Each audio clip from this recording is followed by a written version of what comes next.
복음 속에 있는 우리를 하나님은 세상 속에서 인정받도록 또 세워주실 줄로 믿습니다. 먼저 하나님은 이 땅이 당신의 이름을 땅에 떨어뜨리려고 해도 절대 떨어지지 않는 그런 전능하신 하나님이십니다. 블레셋이 하나님을 모욕해도 하나님은 모욕당하지 않는 분이십니다. 오히려 하나님을 모욕했던 하나님의 그 괴를 빼앗고 이스라엘을 조롱했던 블레셋이 오늘 보시면 7개월 동안 엄청난 고난을 당한 모습들이 나옵니다. 오늘 우리는 정말 우리를 통하여 하나님의 영광이 더욱 드러날 수 있도록 하나님이 원하시는 그런 삶을 살아가는 축복의 사람으로 서야 될 줄로 믿습니다. 그런 귀한 응답받는 여러분 되시기를 주 예수 그리스도 이름으로 축원드립니다. 자, 사무엘상 6장 1절부터 9절 말씀을 보겠습니다. 그 중에서 7절부터 9절 말씀을 합독하고 말씀을 보겠습니다.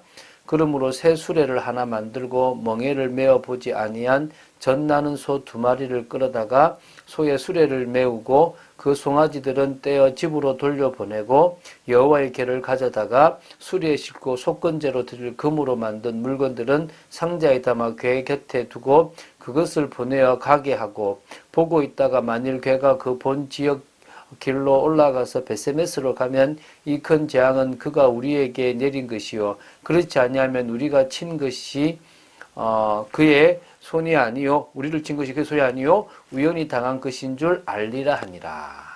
지금 이제 요 부분의 내용들이 어떤 건지 오늘 좀 설명을 들으면서 보도록 하겠습니다. 자, 사무엘상 6장 1절부터 7장 2절까지는 총 3문단으로 되어 있는데요. 그 세 문단의 내용은 블레셋에 빼앗긴 언약궤가 이스라엘로 돌아온다는 그런 과정을 기록하고 있고 또 그리고 그 언약궤가 기럇-예아림에 안치된 사실에 대해서 이제 기록하고 있습니다. 언약궤로 인해서 블레셋에 재앙이 임하자 다급해진 이 블레셋 사람들은 언약궤를 다시 돌려 보내기로 결정하고 나름대로의 그 의식을 갖추어 이스라엘로 돌려보내게 됩니다. 7개월 동안 그곳에 있던 이 언약궤가 이제 베세메스로 오게 되는 그 이제 과정인데요. 그래서 이제 결국은 기럇-예아림의 아비나답의 집에 안치되게 됩니다. 이 언약궤는 그 뒤로 이제 다윗이 예루살렘의 장막을 옮겨 안치하기까지 무려 70여 년 동안을 그곳에 머물게 되거든요.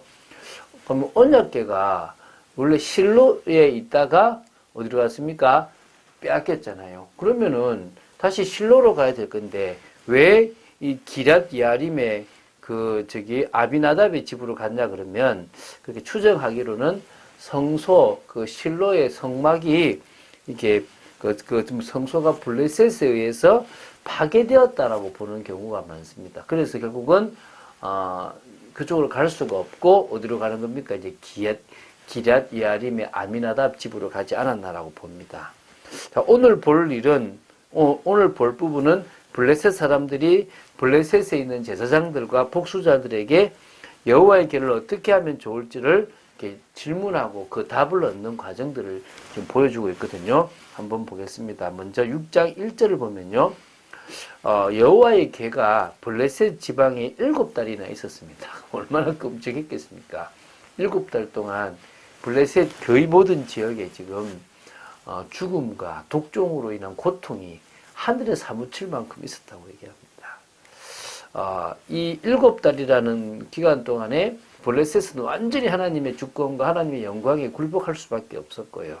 또 그리고 하나님의 진노가 완전히 이제 그 기간을 채우고 또 하나님의 손이 블레셋을 치신 그 기간이라는 것이 이제 그 징계가 완결되는 어떤 그런 시점으로 보시면 되겠습니다. 자, 2절부터 6절까지를 보겠는데요. 그래서 이제 블레셋 사람들이 이제 방백들이 이제 블레셋에 그 제사장들이 있을 거 아니겠습니까? 다곤 신이 있으니까 또 그리고 복술자 점치는 자들이 있을 것입니다. 그들을 불러가지고 야, 이 궤를 보내야 될 것 같은데 이제 보내기로 마음먹은 거예요. 안 보내면 안 될 것 같아. 보내기로 마음먹었는데 어떻게 보내면야 우리 이 재앙이 끊어지고 이 진짜 이스라엘의 신이 우리를 치는 이 손에서 벗어나겠냐라고 지금 묻게 되는 겁니다. 그래서 이제 이 그 복술자와 제사장들이 거저 보내지 말고 속건제를 지내라. 그러니까 어떻게 지내냐 그러니까 블레셋 방백이 5명이니까 금독종 5과 금지 5마리를 탁 넣어서 그 해야만 통치자에게 내린 재앙이 없어질 것이다 라고 얘기하는 겁니다. 그래서 이제 독한 종교의 형상과 땅을 해롭게 하는 죄의 형상을 만들어 이스라엘의 신께 영광을 돌리도록 자기들 나름대로의 방식대로 지금 하는 겁니다. 그래야 그가 그의 손을 너희와 너희 신들과 너희 땅에서 가볍게 하실까 한다라고 얘기하는 겁니다.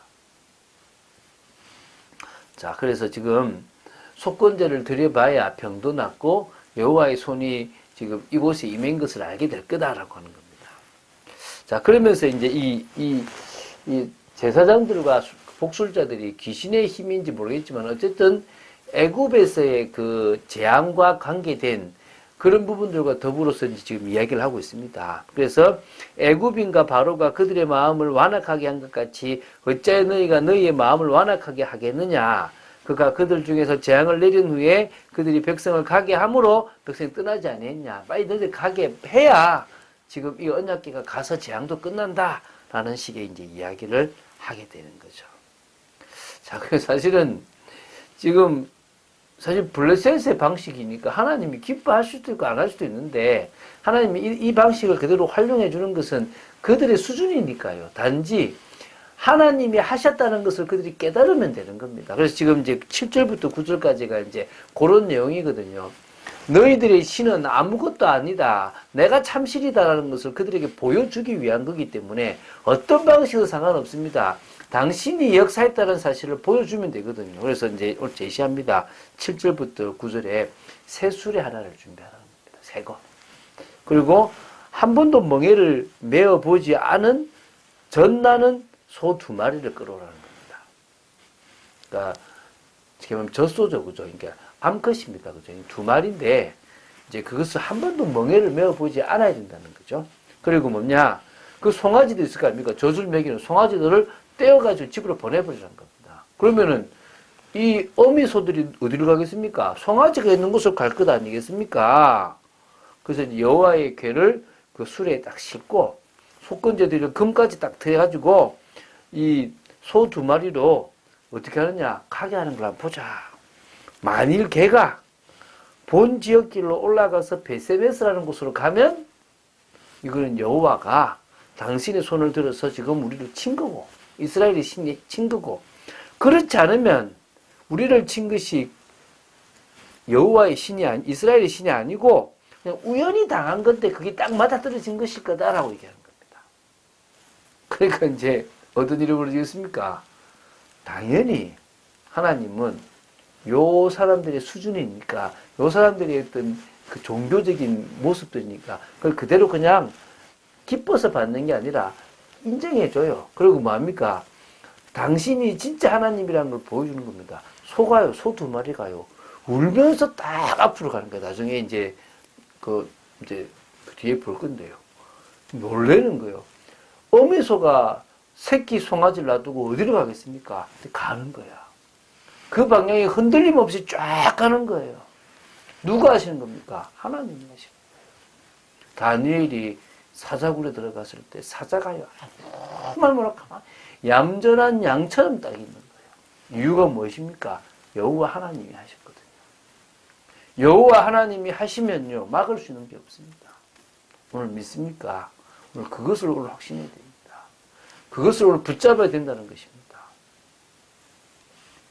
자, 그래서 우리는 여호와 하나님만이 참신이기 때문에 그분의 말씀을 따라 인도받아야 될 줄로 믿습니다. 자, 이번 주간에 우리는 아담에 대해서 보고 있습니다.